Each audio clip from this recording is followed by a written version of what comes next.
Oke guys, dan ini merupakan akhir dari paruh musim pertama dan disinilah kita diberikan sebuah pilihan. Kita mau stay di Moto2 atau naik di kelas yang lebih tinggi, itu kelas MotoGP. Tentu saja, meskipun kita belum tahu hasilnya di kelas Moto2, mungkin gue bakal lebih ngincer di kelas MotoGP saja buat jaga-jaga. Misal nanti ternyata kita juara dunia, kita langsung pergi ke kelas MotoGP. Dan kalaupun nggak juara dunia ya kita bakal mungkin bertahan semusim di kelas Moto2. Gimana menurut kalian? Coba share gimana pendapat kalian soal ini. Oke, sekarang kembali ke lobby dari karirnya, dan di sini kita bakal menuju di seri Sokol Kazakhstan yang aslinya track ini digeser di akhir musim. Ya karena banjir makanya track ini digeser, tapi sekarang ini karena gamenya ngikutin kalender resmi makanya Sokol Kazakhstan masih dipakai balapan di round ke-9 atau di akhir dari paruh musim pertama ini. Dan sekarang musuh kita bukan lagi Dixon, melainkan Fermin Aldeguer. Dan pokoknya sih di misi kali ini kita lagi di battlein, diadu di seleksi ini kira-kira siapa yang bakal cocok buat lolos ke kelas MotoGP, atau siapa yang paling unggul dan paling perform buat naik kelas yang lebih tinggi lagi di kelas MotoGP. Ya sayangnya kemarin di Italia kita gagal meraih kemenangan dan Fermin Aldeguer lagi sesumbar karena udah bisa ngalahin si Asep Surasep, dan sekarang poin kita sama nih dengan Fermin Aldeguer, sama-sama di angka 119 poin. Sengit banget kan, ini baru paruh musim pertama loh ini. Oke, Oncu juga menyatakan dia akan beristirahat setelah balapan di Sokol, dan let's see apakah kira-kira Oncu bakal perform lagi di paruh musim kedua di Moto2 karir musim ini. Kemudian inilah dia yang harus terespon, itu si Fermin Aldeguer. Lagi-lagi dia menyatakan bahwa memang kita lagi dalam masa kayak seleksi nih, kira-kira antara si Fermin sama Asep manakah yang paling perform, paling pas untuk naik di kelas yang lebih tinggi. Intinya sih kita bakal mencari perhatian sama tim-tim gede MotoGP agar bisa naik ke kelas yang lebih tinggi pastinya. Oke, chatboxnya udah, kita bakal cek di bagian statistik pengendara dan tim. Kita bakal coba periksa dulu untuk statistik masing-masing dari Surasep ini. Dan oke, 3 kali meraih kemenangan, mantap jiwa. Kemudian untuk pengembangan motor, oke, finally kita berhasil untuk menjadi yang paling tinggi top leader di perbandingan tim dari segi performa motor, karena jelas saja kemarin kita udah dapat pengembangan dan itu menjadi sekaligus pengembangan terakhir kita di kelas Moto2 untuk Red Bull KTM aja, karena udah nggak ada pengembangan lagi atau upgrade lagi sampai nanti di paruh musim kedua berakhir. Speed up masih di tempat kedua dan wajar saja, mereka lah yang paling kuat menjadi pesaing utama kita di musim ini.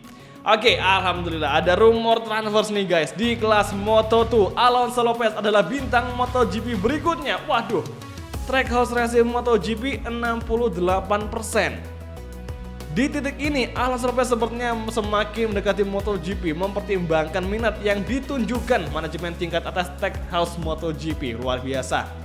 Yang lagi bersaing buat titel juara itu Fermin Aldeguer, tapi yang dilirik untuk naik kelas MotoGP yang paling tinggi itu adalah si Alonso Lopez. Jack Dixon tetap tinggal di Moto2. Waduh. Oke, jadi kayak ada rumor bahwa si Dixon tuh bakal naik di kelas MotoGP, tapi ternyata paling gede ya itu kemungkinannya si Dixon bakal stay di kelas Moto2. Fermin Aldeguer lagi dalam pengamatan ini dari Red Bull Gas Factory. Tidak ada kepastian mengenai masa depan Fermin Aldeguer.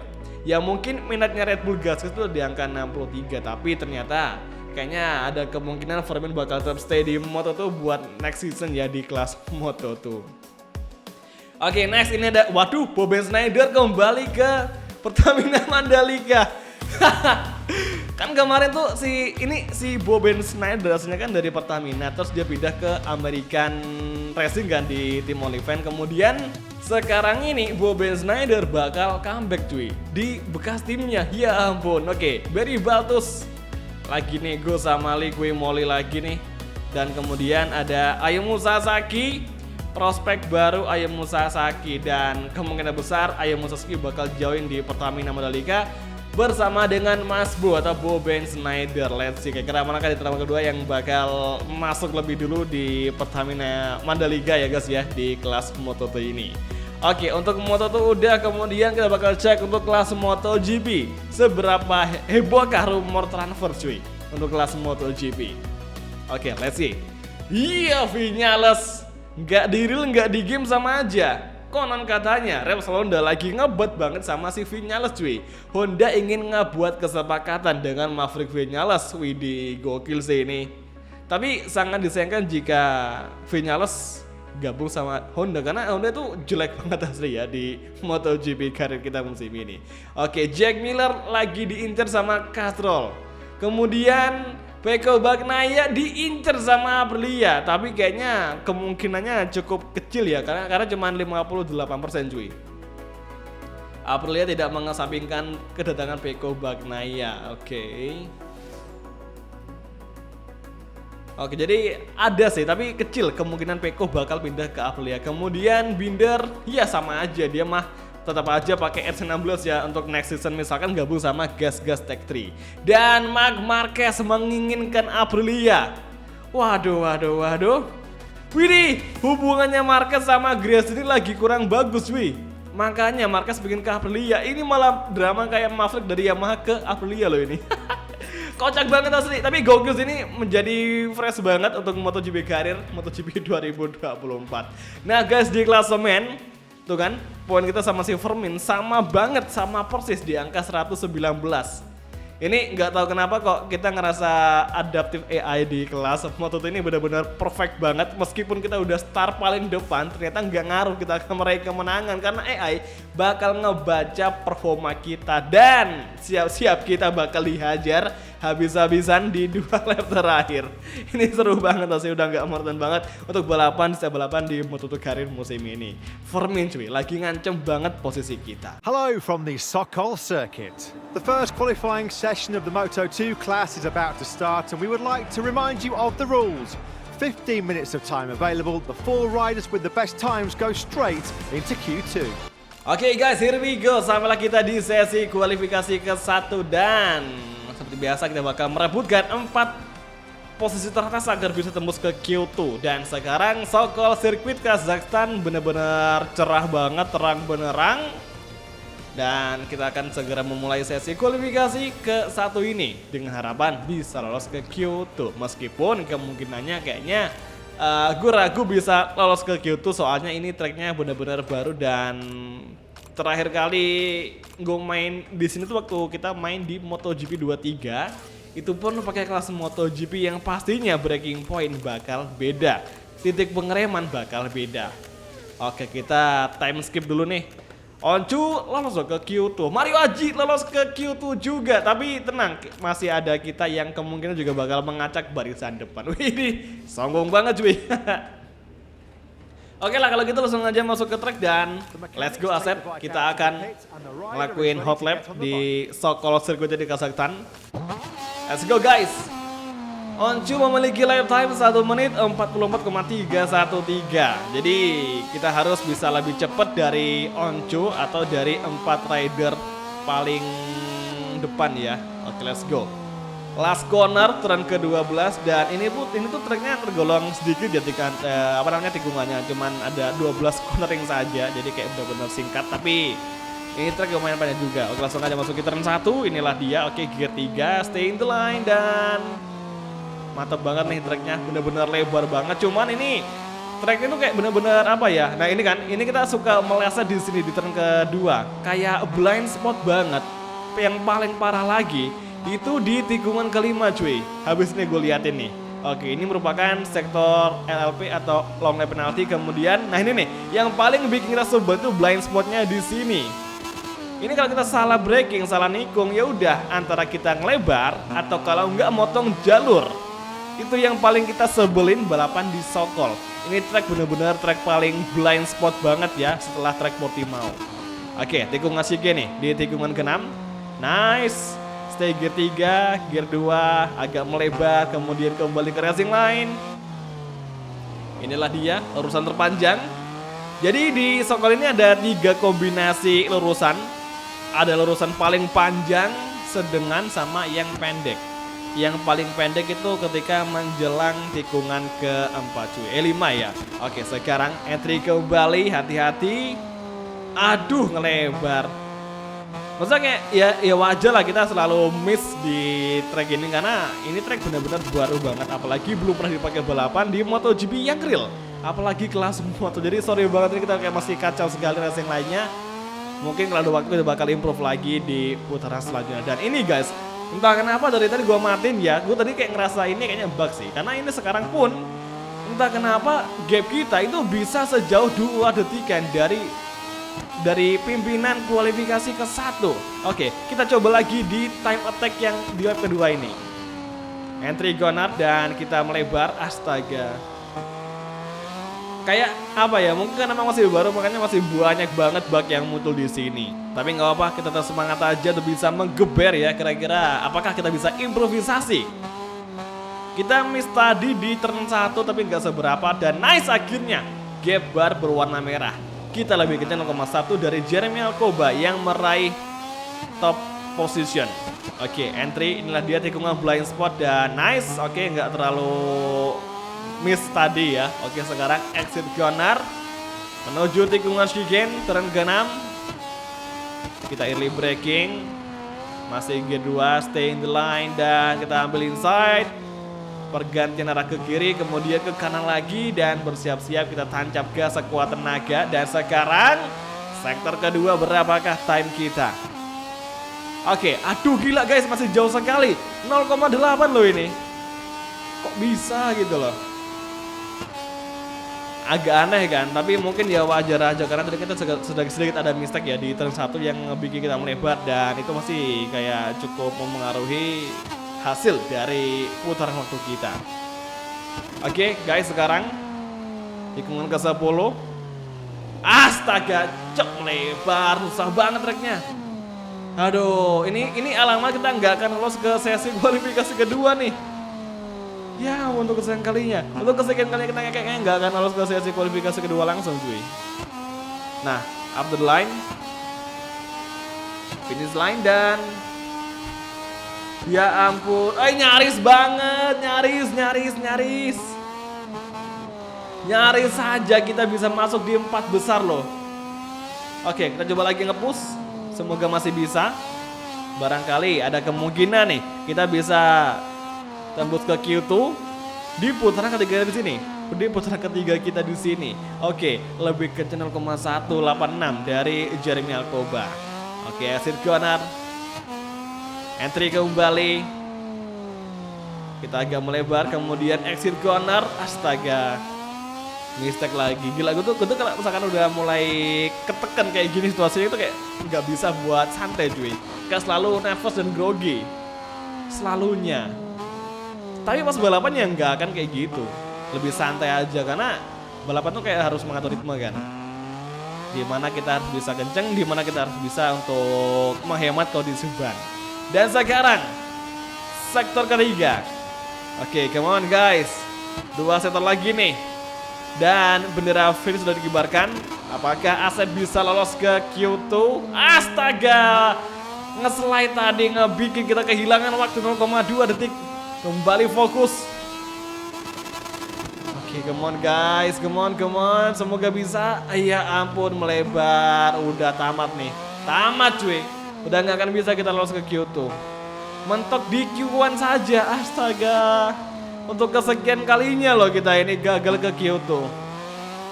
Padahal ada potensi. Ya ampun, kita kok apa ya, kita sia-siakan banget ya waktu di sesi Q1. Dan oke, fix Surasep gagal ke Q2. Itu pun nyaris saja kita masuk ke top 4 ya untuk pembalap yang masuk ke kualifikasi kedua.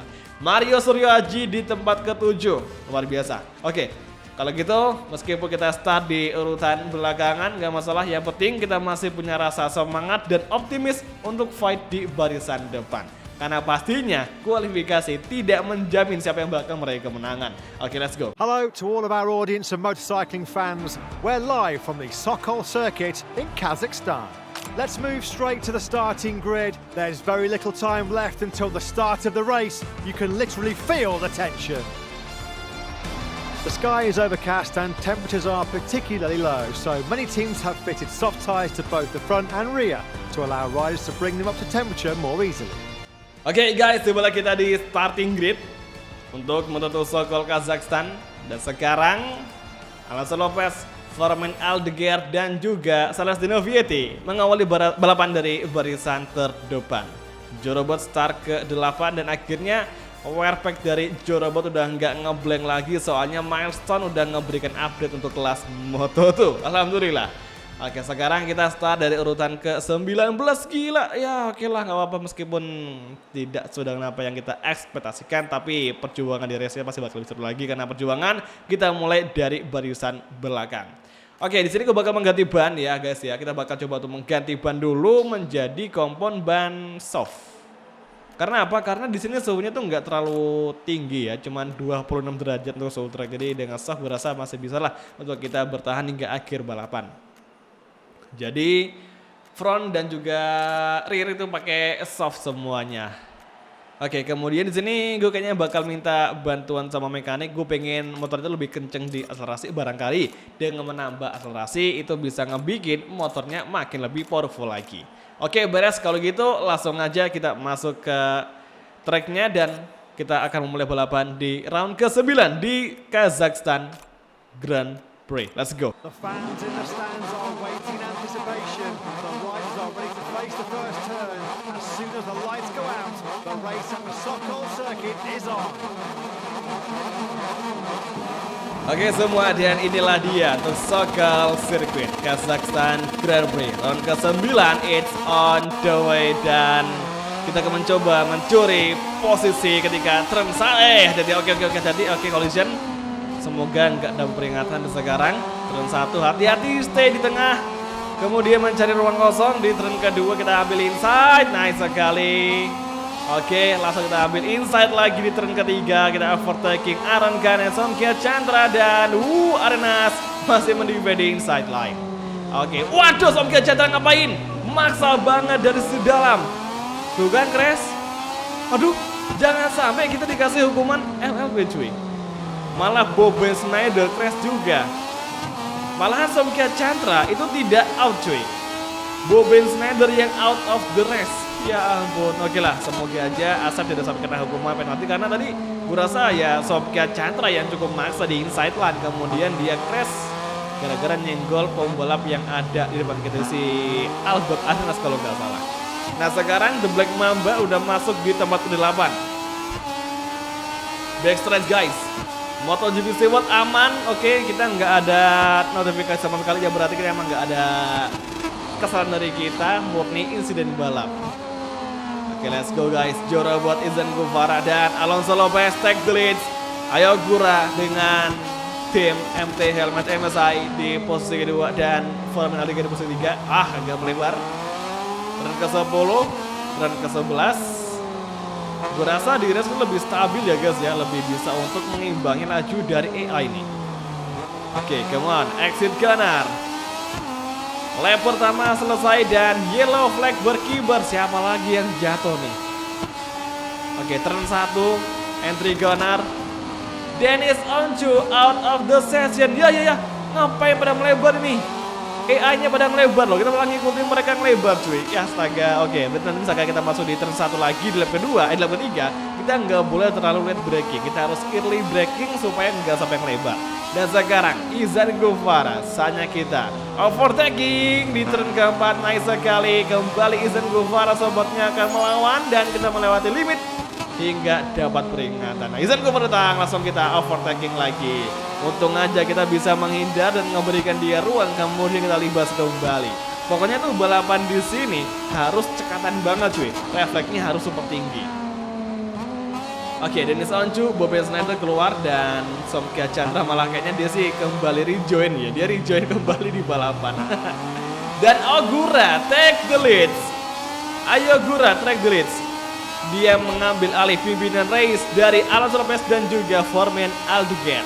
Celestino Vietti di posisi kelima, Jorobot di posisi ke-6. Dan sekarang selisih poin kita sama si Formen itu -7. Izan Guevara nyaris saja. Dan ini untuk icon warna dari tim CFM Moto Aspar harusnya kan warna biru. Entah kenapa di sini Izan Guevara masih punya icon logo warna tim berwarna merah.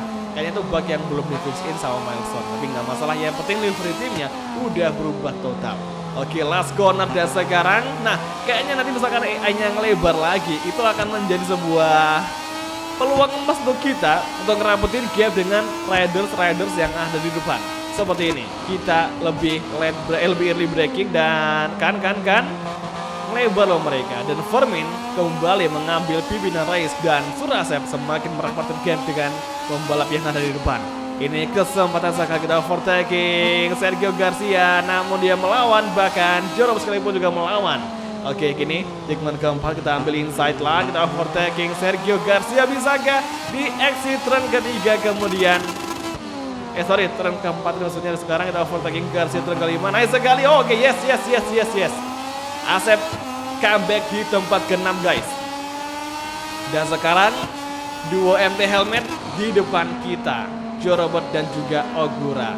Kita overtake lagi Jorobot dari inside, tapi dia kembali mendapatkan tempat ke-5 di turn ke-8. Kemudian exit corner. Kita akan mencoba the dream, ngapain si Jorobot ke belakang. Langsung aja kita bersiap-siap untuk ngelakuin overtaking. Kita ambil inside line, bisakah? Dan sekarang masih belum bisa. Oke, santai saja. Keluar tikungan 9 menuju turn ke-10.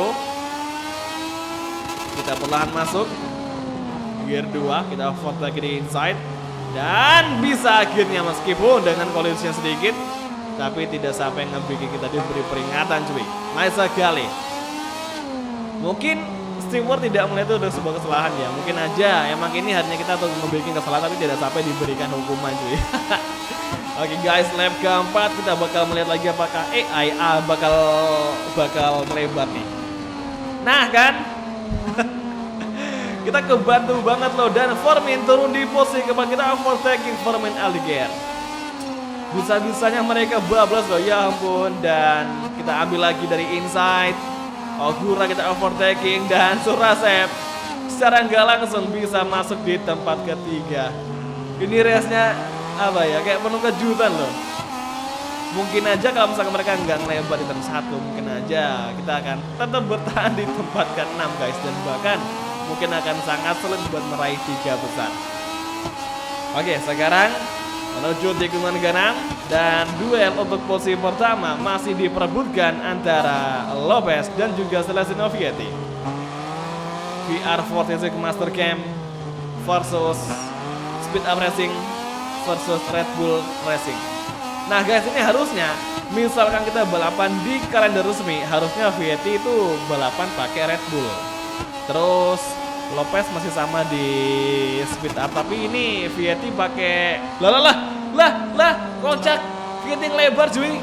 Ya, kita dikasih tempat kedua secara cuma-cuma oleh Celestino Vietti cuy.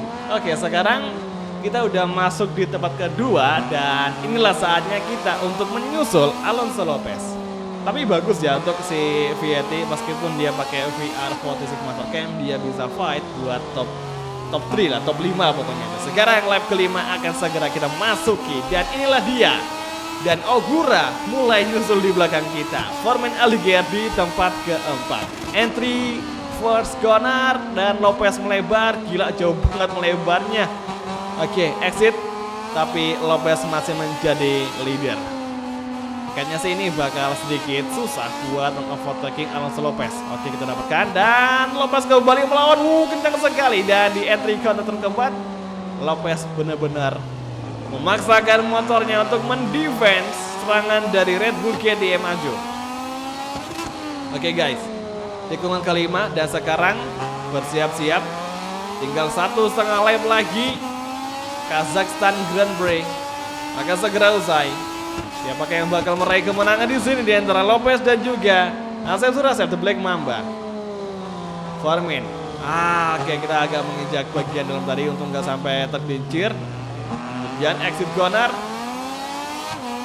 Kalau dari kompon ban kita itu pakai soft depan belakang dengan suhu rata-rata di angka 26 derajat, so tracknya itu tergolong stabil sih. Tapi let's see aja apakah dengan sisa ban setengah ini bisa ngebikin motor kita masih lengket gripnya, karena setahu gue sih kalau kita udah main sampai kehilangan setengah ban itu biasa udah mulai kelihatan udah mulai kerasa kalau kita udah mulai sering tergelincir bahwa itu ban udah mulai habis.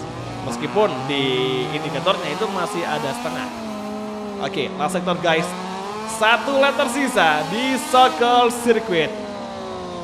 Round ke-9. Race penutup paruh musim pertama ini. Alonso Lopez versus Asep Surasep.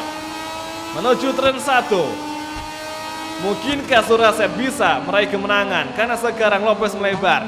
Langsung Asep mengambil inside, namun Lopez kembali masuk dengan sangat cepat sekali. Dan Alonso Lopez mendapatkan sebuah peringatan. Oke, ini dia tikungan ketiga. Langsung kita ambil inside, kita overtaking Lopez. Dan inilah dia momennya. Oh, Lopez masih mendefend. Dan kini Red Bull KTM masih belum bisa mengatasi Alonso Lopez hingga di exit corner. Kesempatan pertama kita terbuang di lap ke-6 ini di turn 1 dan kita melebar. Kesalahan demi kesalahan akan kita perbuat sepertinya. Karena ini kondisi ban kita udah mulai ngerasa nggak enak, sudah mulai sering tergelincir. Oke, entry kembali, kita agak laju di sini dan aduh gas malah bablas. Ngeremnya lupa kita, remnya lupa cuy, remnya lupa kita sedikit tekan sehingga kita malah bablas tadi dan kurang pas nih. Posisi untuk exit God ada sekarang kita ketinggalan sama si Alonso Lopez dan kayaknya tempat pertama bakal mustahil banget kita jangkau. Oke lah, sekarang kayaknya kita harus merelakan tempat pertama, tapi yang jelas kita bakal mendefend serangan dari Ai Ogura yang sekarang dia masih di belakang kita. Bahkan dia semakin rapat 0,3, 0,2. Oke, hati-hati dan exit corner. Menuju tikungan ke-10 kita entry kembali dan semoga tidak melebar guys. Come on, naik sekali dan kini di exit corner. 2 tikungan terakhir. Ogura di belakang masih menyusun sebuah serangan hingga sekarang di last corner. 0,2 gap dengan Ogura hingga di exit corner. Inilah dia kesempatan kita dan podium 2 datang kepada Surasep yang start dari urutan ke-19 dan Alonso Lopez yang berhasil meraih kemenangan di Circle Circuit alias di Kazakhstan Grand Prix. Oke, Ogura, Robert ya, kompak banget, mereka bisa fight dan oh ya, gue baru nyadar ternyata ini MT Helmet MSI timnya mereka Ogura sama Robert itu pakai Bosco Scuro ya, atau sama-sama kayak speed up dan memang sih wajar saja makanya kemarin si Kalex pengen banget kita menang dan kita diharapkan bisa untuk mengacak barisan depan karena ini udah keterlaluan cuy. Lopez, Ogura, Robert, sama Formin pakai Bosco Scuro dan mereka superior banget di balapan kali ini. Oke lah, dan ini terbukti kita udah bisa meningkat 143 lap time-nya dan ini kita bisa lebih nyaman karena ya balapan tuh kayak kita bisa ngatur ritme karena sama dengan AI lainnya. Dan sekarang untuk Formin finish di posisi ke-5, sangat disayangkan. Mario Aji finish di posisi ke-18. Somkia Chandra tadi crash tapi dia berhasil kembali rejoin dan dia masih kuat bertarung. Namun yang jelas ini ada Oncu sama Boben Snyder yang NC not complete atau gagal finish di balapan kali ini. Ya jelas lah karena ini balapan cukup tricky ya. Apalagi start tadi tuh kayak agak sedikit ramai banget dan cukup chaos. Kemudian klasemen akhirnya kita masih bisa menjadi pemimpin klasemen dengan jarak 9 poin dari Formin Aldiger, tapi kita nggak boleh senang dulu. Ini masih banyak race yang bakal kita tempuh. Yang jelas kita nggak boleh sombong, tetap berusaha dan tetap bisa untuk bertarung, berusaha keras fight di barisan depan. Oke, ini cukup banget dan bisa menutup akhir paruh musim pertama. Kita menjadi lebih baik lagi dan menambah semangat buat nanti di paruh musim kedua awal, tepatnya di round ke-10 ya di Moto2 season ini. Jadi oke semua, kalau gitu terima kasih nonton dan sampai ketemu lagi di MotoGP kali untuk episode selanjutnya dan thank you guys. Oke, bye dan ciao, sampai jumpa. Park Ferme with the first 3 finishers. This boy got a great second place today with a truly outstanding performance.